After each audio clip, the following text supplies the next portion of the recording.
Assalamualaikum warahmatullahi wabarakatuh. Pada kesempatan kali ini kami akan menjelaskan terkait metabolisme biomolekul, yaitu tentang lipid.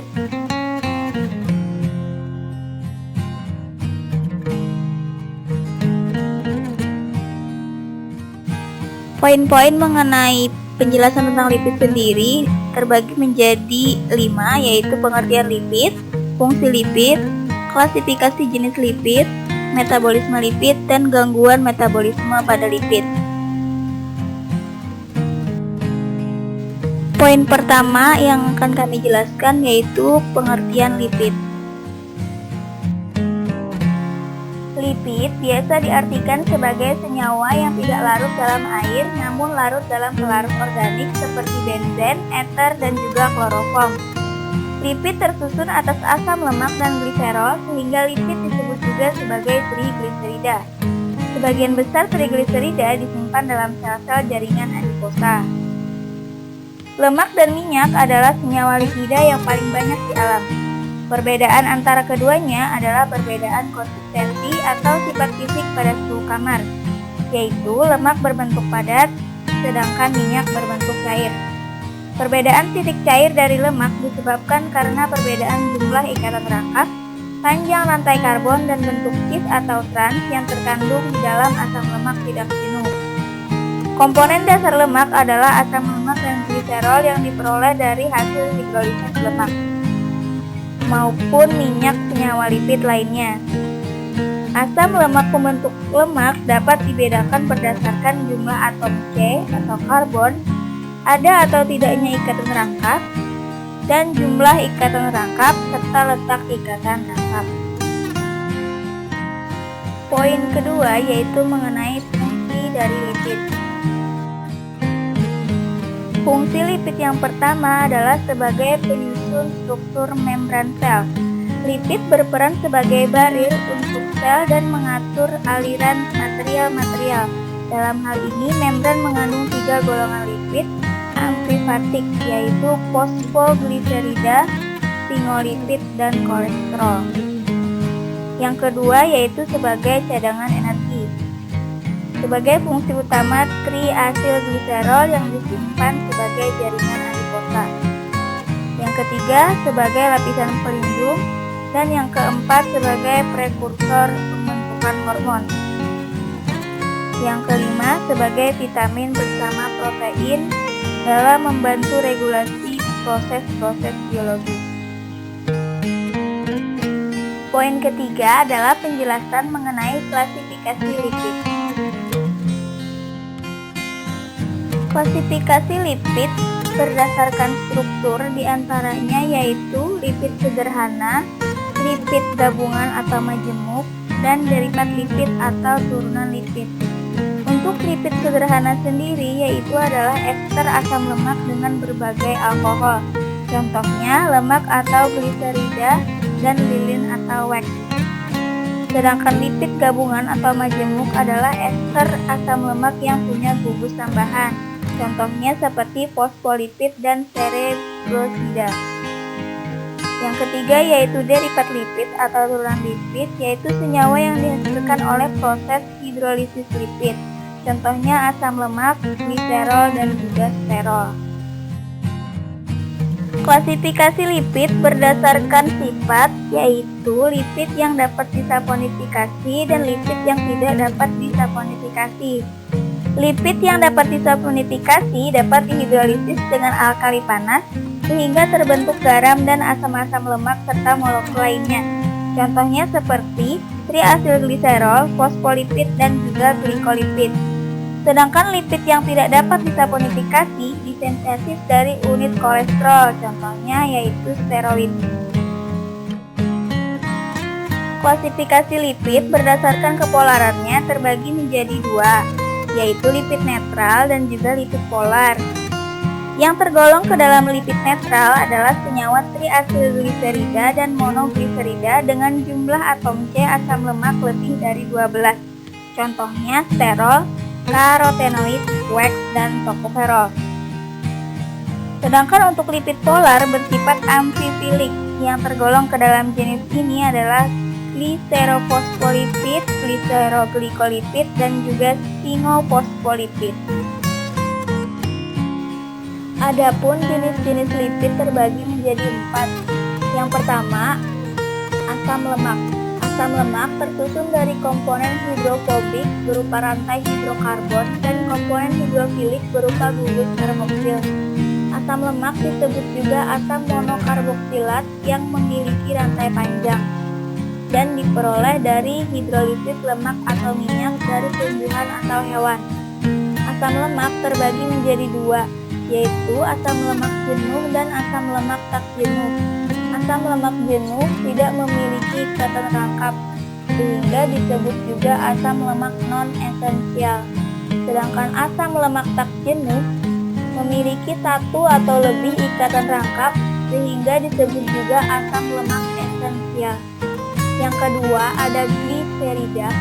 Gliserida terbagi menjadi 2, yaitu gliserida netral dan fosfogliserida atau fosfolipid. Gliserida netral adalah ester antara asam lemak dengan gliserol. Sedangkan fosfolipid merupakan gliserida yang mengandung fosfor dalam bentuk ester. Fosfolipid terbentuk dari gliserol dengan 2 gugus alkohol yang membentuk gugus ester dengan asam lemak dan 1 gugus alkohol membentuk gugus ester dengan asam fosforat. Yang ketiga yaitu lipid kompleks. Lipid kompleks adalah lipid yang terdapat dalam alam dan bergabung dengan senyawa lain, misalnya dengan protein atau dengan karbohidrat. Contohnya adalah lipoprotein. Yang keempat adalah non-gliserida. Non-gliserida adalah lipid yang tidak mengandung gliserol. Jadi asam lemak bergabung dengan molekul-molekul non-gliserol terdiri atas sphingolipid, steroid, kolesterol, dan malam atau lilin atau REC. Poin keempat yang akan kami jelaskan adalah mengenai metabolisme lipid. Dalam metabolisme lipid terbagi menjadi 2 tahap, yaitu metabolisme gliserol dan juga oksidasi asam lemak. Pada metabolisme gliserol sebagai hasil hidrolisis lipid atau trigliserida dapat menjadi sumber energi.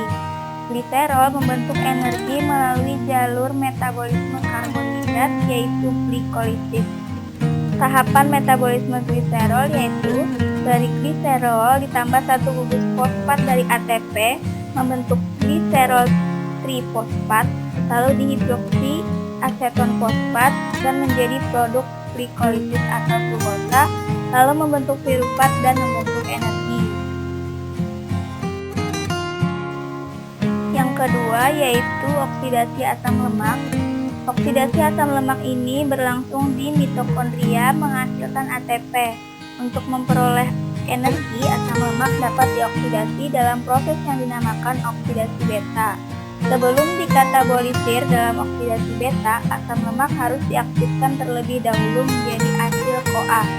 Dengan adanya ATP dan koenzim A, asam lemak diaktifkan dengan dikatalisir oleh enzim asil-CoA sintetase atau tiokinase. Asil-CoA ditransport masuk ke dalam matriks mitokondria dalam bentuk berikatan dengan karnitin dengan rumus CH3 3 kali N plus CH2 CH2OH CH2 diatomin. Adapun tahapnya yang pertama, asam lemak bebas atau FSA diaktifkan menjadi asil-CoA dengan dikatalisis oleh enzim tiokinase. Lalu asil-CoA dikonversi oleh enzim karnitin palmitoyl transferase 1 menjadi asil karnitin. Kemudian enzim karnitin translokase mengangkut asil karnitin ke dalam dan karnitin keluar. Yang keempat yaitu asil karnitin bereaksi dengan CoA dikatalisis oleh enzim karnitin palmitoyl transferase 2 menjadi asil CoA dan karnitin dibebaskan. Lalu yang kelima, asil CoA yang sudah berada dalam mitokondria ini selanjutnya masuk ke dalam proses oksidasi beta. Proses oksidasi beta itu sendiri berlangsung melalui 4 tahap. Yang pertama, acyl-CoA diubah menjadi delta trans-enyl-CoA. Lalu yang kedua, delta trans-enyl-CoA diubah menjadi L plus 3-hidroksiacyl-CoA. Lalu yang ketiga, L plus 3-hidroksiacyl-CoA diubah menjadi tri-ketoacyl-CoA. Dan yang terakhir, terbentuknya asetil-CoA yang mengandung 2 atom C dan asil-CoA yang telah kehilangan 2 atom C. Poin kelima yang akan kami jelaskan adalah mengenai gangguan metabolisme lipid. Untuk gangguan metabolisme lipid terbagi menjadi 3. Yang pertama, kelebihan lemak atau obesitas. Obesitas adalah proporsi lemak tubuh yang berlebihan. Seseorang biasanya dikatakan obesitas jika beratnya 20% atau lebih di atas berat normal. Obesitas biasanya terjadi jika kalori yang dikonsumsi lebih banyak daripada yang dibakar. Yang kedua adalah hiperlipidemia. Hiperlipidemia adalah suatu penyakit yang mengakibatkan kadar lemak, kolesterol, trigliserida atau keduanya dalam darah meningkat sebagai manifestasi kelainan metabolisme atau transportasi lemak dan lipid. Untuk mengetahui adanya gangguan hiperlipidemia dalam diri seseorang, maka perlu dilakukan pengukuran profil lemak darah. Yang ketiga yaitu defisiensi lemak. Defisiensi lemak terjadi pada kelaparan atau starvation dan gangguan penyerapan atau malabsorption. Pada keadaan ini, tubuh terpaksa mengambil kalori karena persediaan yang kurang.